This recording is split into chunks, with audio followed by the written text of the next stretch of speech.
Well, here at the O'Galley Scenic Railway, our new shop is really taking shape. Let's see what's going on inside. Hi, Joe here again from the O'Galley Scenic Railroad. I've made a lot of progress since the last time we talked for getting this engine back together. I've got the head bolted back on, I've got all the head bolts torqued down properly, and I've got all the push rods and lifters installed correctly. I've got the bell housing back on, and next thing I'm going to be doing after this is to install the distributor and some of the side cover plates and that sort of thing. And then it'll be ready to put the alternator and some of the other engine accessories on. The other thing I've got done since the last time we talked, Justin, come on over here and I'll talk a little bit over here about what I've gotten done. We have this rod here that goes across the front of the engine, and this rod is attached to the brake handles. The previous one was frozen, so the brake handle wouldn't move, wouldn't turn at all. I ended up having to take a torch and cut sections of the rod out and then press the rod out with a 10-ton press to get the pieces out. And then I went and got a new rod. I had to get some keyways machined into it so that there's a brake handle linkage on both ends of the rod, so I had to get that machined and get keys cut so that the two handles were timed together correctly.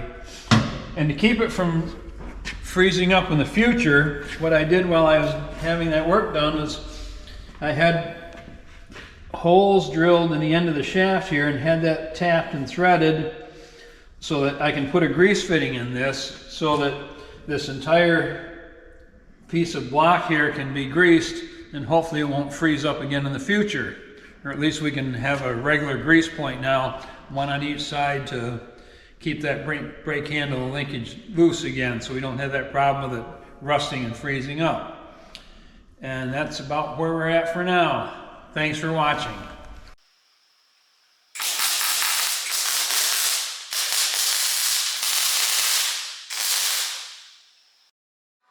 So Todd, what are you doing?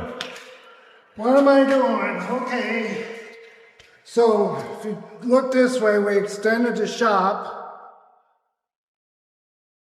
So this used to be our fab area. So we're setting up a new fab area over there, and we extended that track from there to here. And when this stuff gets moved over here, that's the track will come into here, and we'll extend that. And then now this winter, we can get all our engines in and service them in the winter time and any projects we have. So as part of our process of getting ready to work on the magazine car, we've gone to our log pile, which is a mixture of a lot of oak, maple, and other hardwoods that we've saved from cutting down for the right-of-way and other areas on the property. And we're gathering some white oak together because we need 2 brand new replacement timbers for the magazine car. The 2 that are on there, and I've talked about this in other videos, are rotten and they need to be replaced. So this is the first step, is to go shopping for the wood we're going to use, and then that wood will be taken to a sawmill. They'll mill it up for us into the appropriate size. We'll bring it back, and then we will switch that out. And you'll see video of that coming up in another episode here.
So throughout the fall, now that most of our track laying for the year is completed, we've got good days and we have wet days.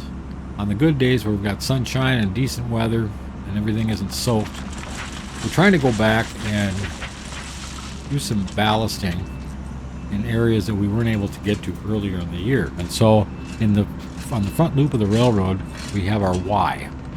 And so this week, one of the projects was to try to complete the top ballast on that Y. We've been doing little sections here and there, but now we're trying to wrap that up for the year so that we don't have to come back and do it next year. And so what we'll do next spring is we will begin tamping this area along with a lot of other spots that need attention on the main line.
Hello again. When we left off last time, we got this track done.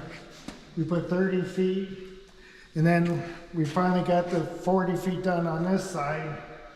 And we got all our winter projects and everything in before the snow. It's supposed to snow next week, so we got it in and we're good. So here's what we got. This is a project, and this is what we're going to work on. It's an old magazine car, and we're going to refurb it into a equipment car. And these timbers here are rotten. So if you come over here, we got replacement timbers right here. We got weights on to hold them flat until we use them. But this is white oak that was from trees that we cut down doing the right of way for laying tracks. So it was kind of cool that we could recycle them and use something from here. So this is one of our winter projects. And if you come down this way,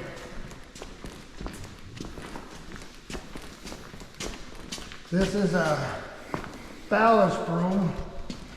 When we spread ballast, we drive this over, and these little fingers knock it down, flatten it out, and we're going to modify it, maybe have it so this pivots up and down, or do something else. So that's why this is in the shop. And then we always want these in the winter time. This is our 2 locomotives, and we can do all kinds of maintenance on them, change fluids, fix brakes, anything that's got to be done in the off season. So we'll be working on that. Then we got the trolley here. and the little flat car here. And then this is a pretty major project. Redoing a Plymouth locomotive. It's going to get a new motor in it and a lot of work. So then next week, here's our shop. Kind of in disarray right now, but we're hoping to get air and power run and then start getting the equipment laid out and set up so we can utilize this space, but everything takes time. But a little bit at a time, we're getting there.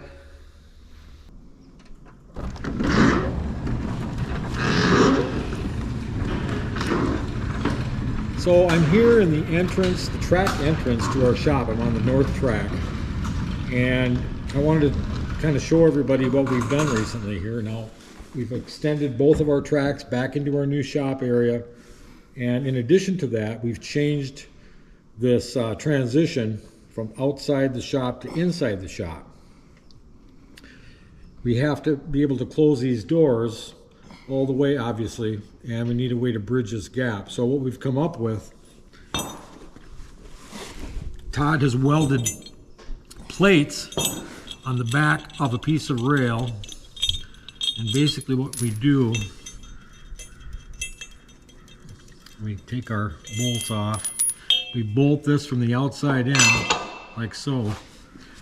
We run our bolts through, put our washers and nuts on. Oh, I think I did that backwards. Oh, no, there it is.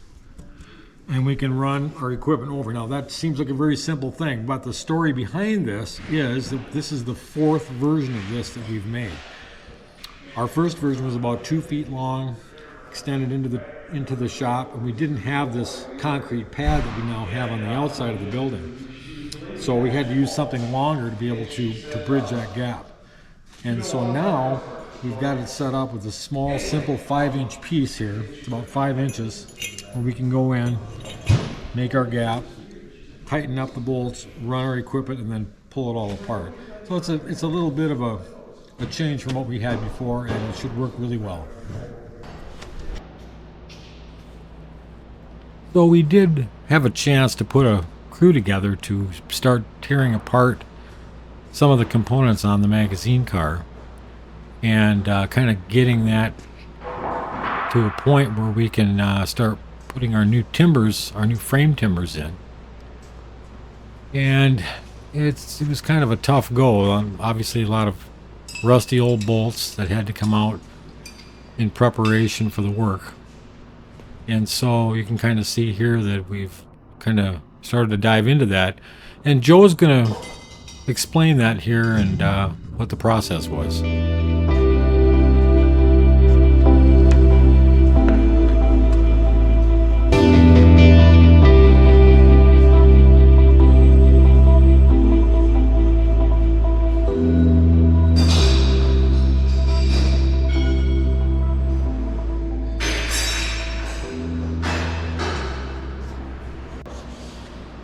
Taking these beams off of the ammunition car that we're rebuilding, and we've taken the brake linkages and that sort of thing off. All this stuff here is related to the brake linkages we've taken off.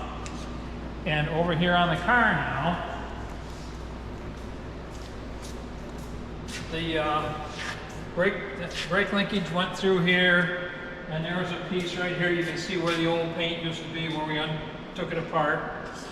And that big wooden beam that we just looked at used to sit right in here. And the other thing we did was we've taken the caps off of all 4 of these wheel assemblies and checked them for grease and cleaned them all up. And they're in really good shape, so we didn't have to do anything with them. We just put fresh grease in them and buttoned them back up. And as you can see, it doesn't take much to make them roll, so they're lubricated real well and they're balanced real well. So that's about where we're at for now. The goal was to get everything cleaned off the bottom of the unit so that nothing was hanging down anymore. And we got that accomplished. And next thing will be to clean up around these hubs here. We've got a lot of caked on grease that's been on here since who knows when. And we'll get all that cleaned up, and then we'll do a little painting and make things look real spiffy and shiny. And that's about it for the update for this car. There'll be more to follow. Thanks for watching.